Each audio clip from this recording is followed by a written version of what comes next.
guys brought up some excellent topics there, and one thing that you said, Dana, was passion. You really have to be passionate about what you're doing as an entrepreneur, I really believe, for that to be successful. I've had many ventures that, well, let me take a step back. It's hard for you to be a successful entrepreneur and not be all in, right? And I think that a lot of people don't really realize that. Oh, I can do this part-time, I can do that part-time. But when it comes down to it, you really have to have a true vested interest in what you're doing. So I want to move it along and kind of pose some questions to the panel. So what tools, and anybody can jump on this, what tools have you picked up along the way as an entrepreneur that have helped you to be successful? And these tools can be anything, whether it's a mentor, a piece of software. I mean, anything that you utilize to help you become an even more stronger entrepreneur.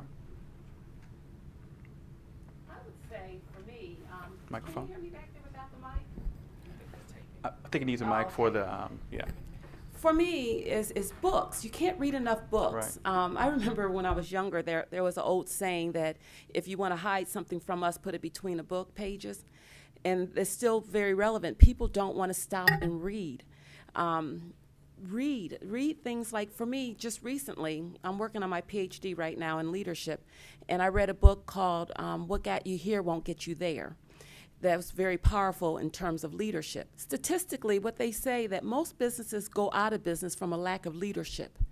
And so I'm learning now that leadership has been one of the things that has caused us to drag a little bit over the years. So I've been doing a lot of reading around leadership.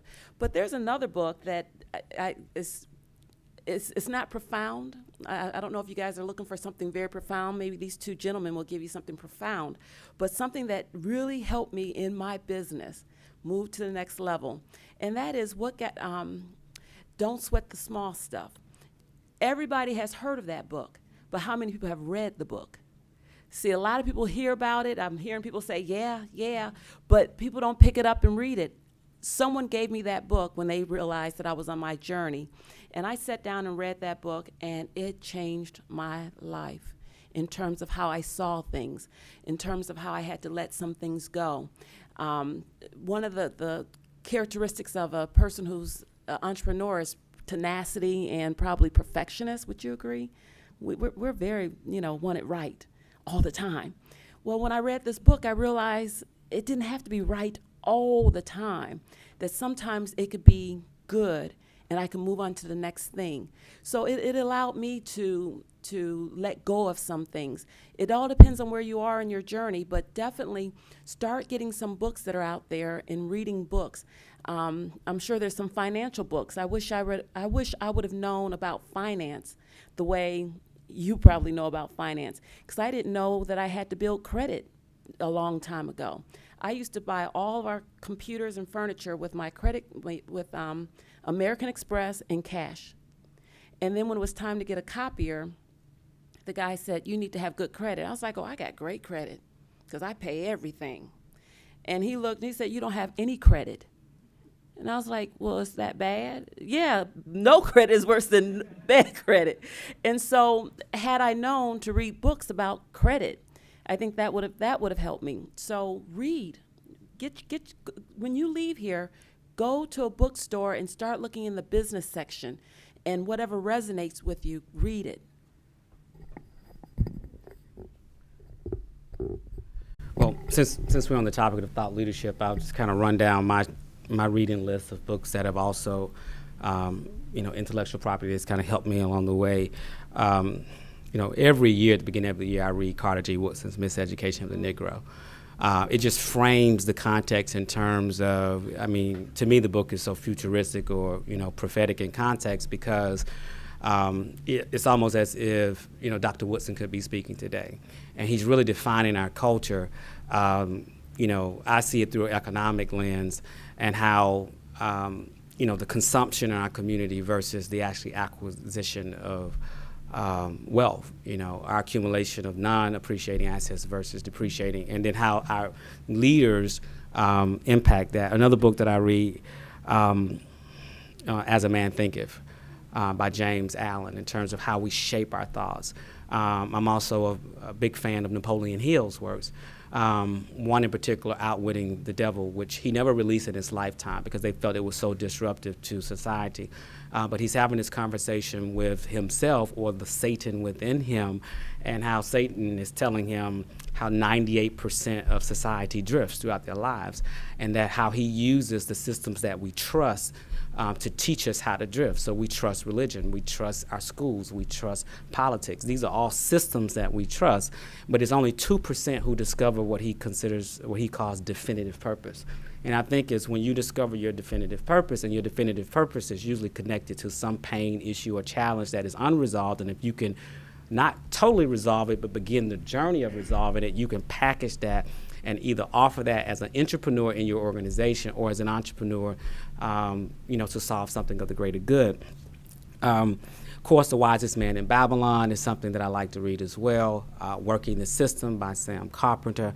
One of our portfolio companies of our small venture fund is a publishing company, and so we also publish our own books. So I'd be amiss not to mention the books we've published, Your Manifest Destiny. I wrote it, I read my own stuff.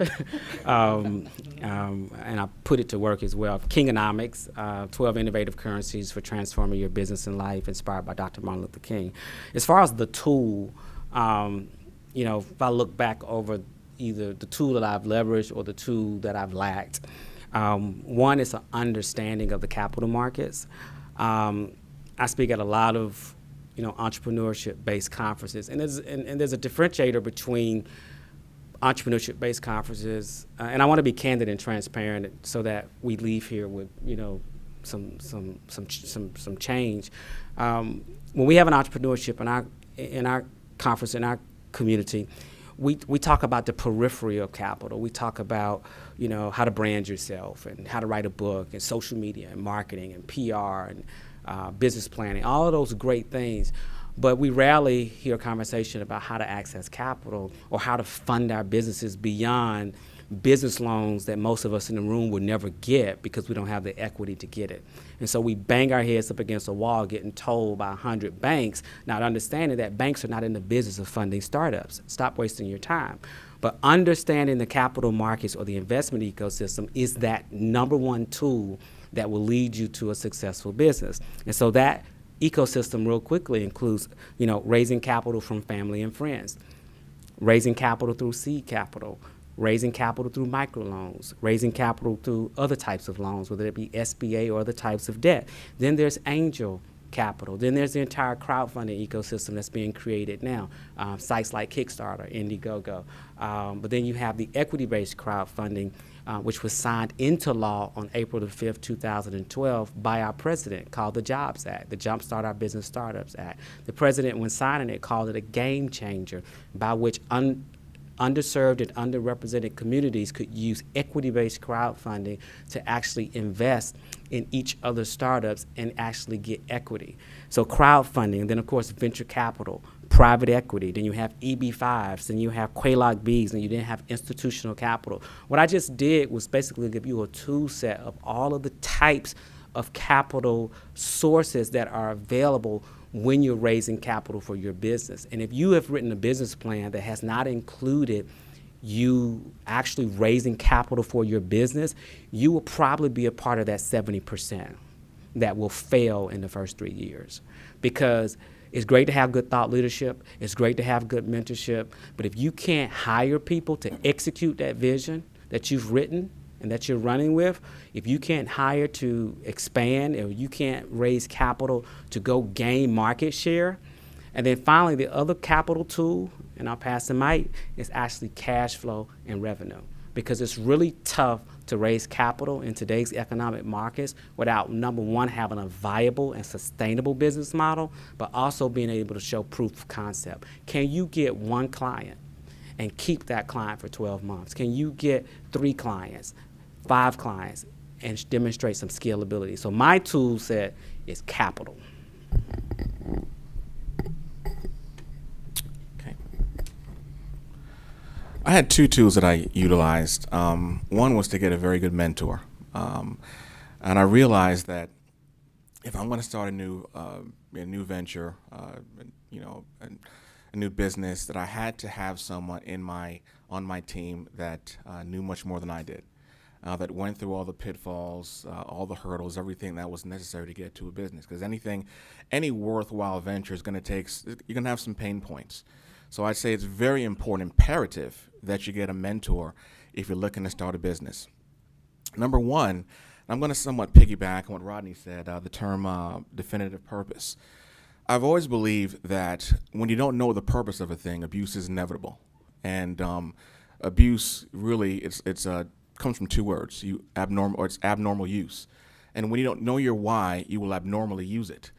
One of the things I had to do as an entrepreneur was I had to, about 10 years ago, I sat back home, had a pad and pen, and I really wanted to find out who I was, what my gifts were, my strengths, my talents, my likes, dislikes.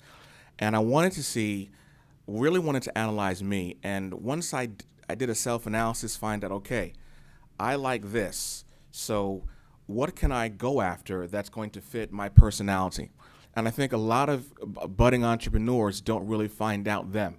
As crazy as this sounds, you have to have a vision, you have to have a purpose, you have to have a why for what you do, and you have to begin your venture with the end in mind. That's a very, very key point, that you find out who you are. It's great, even when I hire agents, I hear them say, I want to help people. Well, that's great. Well, how do you help people in the confines of financial planning, of life insurance, estate planning? How can your gifts, are they appropriate for what you're doing on this side of the house? Are they useful somewhere else? So that's one of the things I'd really encourage folks to do, to really find out who you are, what your skills and gifts are, and please get a mentor. Go ahead, Indigo. An excellent book that deals with finding out your strength is a book called Strength Finders 2.0. You can pick it up at a lot of the bookstores. It is just a great book in terms of looking at your strength. And one of the things that it focuses on is that in America, we focus on weaknesses more than anything. If our child was to come home with 3 A's, a C, and a D, what would we spend most of our time talking about that night? That D. And it reinforces what we don't want to reinforce versus looking at the A's and saying, wow, you did great in this, let's get you more of that. And so I just highly recommend Strength Finders. And I'm going to plug my book because there's these 2 books actually deal with mentoring and how to play the game. It's called Playing by the Unwritten Rules, and how to learn how to play the game in both corporate America and in your own business.